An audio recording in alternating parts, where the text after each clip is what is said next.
ఏ liquor కేసులో ముఖ్యమంత్రి చంద్రబాబు నాయుడు గారు ముందస్తు బెయిల్ మీద ఉన్నారో, అదే లిక్కర్ కేసులో జగన్మోహన్ రెడ్డి గారిని లోపలికి పంపించాలి అని చెప్పి తాపత్రయపడుతూ ఉండడం ఆసక్తికర పరిణామం.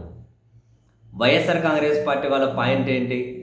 2014 నుంచి 19 వరకు స్వయాన చంద్రబాబు నాయుడు గారే ఈ లిక్కర్కి సంబంధించిన ఉత్తర్వుల మీద సంతకాలు పెట్టి, వాళ్ళ దగ్గర మనుషులు, సన్నిహితులు వీళ్ళ డిస్టిలరీలకు అనుమతులు ఇచ్చి, వాళ్ళ డిస్టిలరీలకు ఎక్కువ ఆర్డర్లు ఇచ్చి, ఎంఆర్పి కంటే ఎక్కువ అమ్మి ఆ డిస్టిలరీకి మేలు చేసుకుంటూ, ఆ వాళ్ళ సన్నిహితుల డిస్టిలరీలకు మేలు జరిగే విధంగా ముఖ్యమంత్రి గారే అప్పుడు సంతకం పెట్టారు. దానివల్ల 5 సంవత్సరాల్లో కనీసం 5,200 కోట్ల రూపాయలు ప్రభుత్వ ఖజానాకు నష్టం చేకూరింది. ఇదే అంశాన్ని విచారణ చేసినటువంటి అప్పుడు సిఐడి కూడా పొందుపరిచి కోర్టులో ఛార్జ్షీట్ కూడా దాఖలు చేశారు అని వైఎస్ఆర్ కాంగ్రెస్ పార్టీ పదే పదే చెబుతూ వస్తుంది.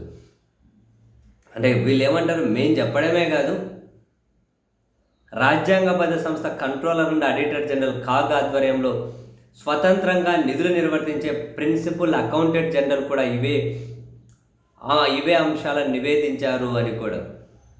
టీడీపీ సిండికేట్ ఆధ్వర్యంలో 4,380 ప్రైవేట్ మద్యం దుకాణాలు, వాటికి అనుబంధంగా 4,380 పర్మిట్ రూమ్లు, 43,000 బెల్ట్ దుకాణాలతో మద్యం ఏరులై పారించారని, ఎంఆర్పి కంటే 20% అధిక ధరలకు మద్యం విక్రయాలు సాగించారని ఇప్పుడు అదే జరుగుతుంది.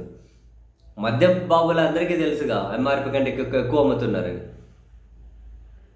5 సంవత్సరాల్లో వీళ్ళు కనీసం 20,000 కోట్ల రూపాయలు కొల్లగొట్టారని, వెరసి గత టీడీపీ ప్రభుత్వ హయాంలో ఏకంగా 25,000 కోట్ల దోపిడీకి పాల్పడ్డారని, చంద్రబాబు నాయుడు గారి భాగవతం ఆధారాలతో సహా బయటపడితే 2023లోనే సిఐడి కేసు పెట్టిందని, టీడీపీ ప్రభుత్వ హయాంలో ఎక్సైజ్ కమిషనర్గా వ్యవహరించిన ఐఎన్ నరేష్, అప్పటి ఎక్సైజ్ శాఖ మంత్రి కొల్లు రవీంద్ర, అప్పటి సీఎం చంద్రబాబు తదితరులపై IPC section 166, 167, 409, 120B read with 34, అవినీతి నిరోధక చట్టంలోని 113(1)(d) రెడ్ విత్ 13(2) కింద సిఐడి ఎఫ్ఐఆర్ నమోదు చేసినట్లు వైసీపీ పాయింట్.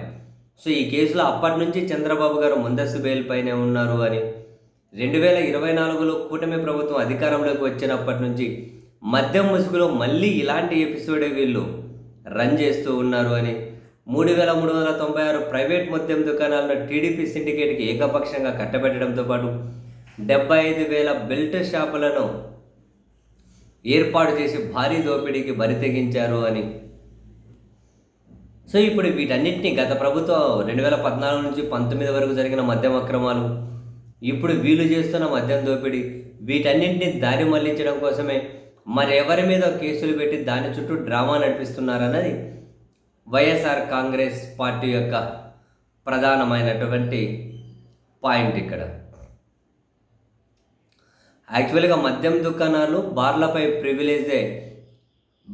ప్రివిలేజ్ ఫీజే ప్రభుత్వానికి ఆదాయ వనరని, ఆ ఫీజును గుట్టి చప్పుడు కాకుండా రద్దు చేసి వాళ్ళ మనుషులకి మేలు చేసుకున్నారు, ఖజానాకు గండి కొట్టారని, సీఎం హోదాలో చంద్రబాబు గారు స్వయానా నోట్ ఫైళ్లపై సంతకాలు పెట్టారు అని, మంత్రివర్గాన్ని కూడా సంప్రదించకుండా 2 చీకటి జీవోలు ప్రివిలేజ్ పన్నును రద్దు చేసుకుంటూ 2015లోనే తెచ్చారని, తద్వారా టీడీపీ సిండికేట్కు భారీ ఎత్తున మేలు చేకూర్చారు అని, దీన్ని ఒక్కదాంతోనే 5,000 కోట్ల రూపాయలు కొల్లగొట్టారని, వైసీపీ జగన్ ప్రభుత్వంలో ఒక్క చీకటి జీవో కూడా ఈ విధంగా తీసుకురాలేదన్నది వాళ్ళ పాయింట్. సరే, ఎవరి పాయింట్ ఎలా ఉన్నా అధికారంలో ఎవరుండే వాళ్ళు ఈ విధంగా కేసులు పెట్టి అరెస్టులు చేసి జైలుకు పంపి కొన్ని రోజులైతే వేధించడానికి ఏదైనా ఉపయోగపడుతుంది. ఇవి తర్వాత నిలబడతాయా లేదా అన్నది కాలం సమాధానం చెప్పాలి.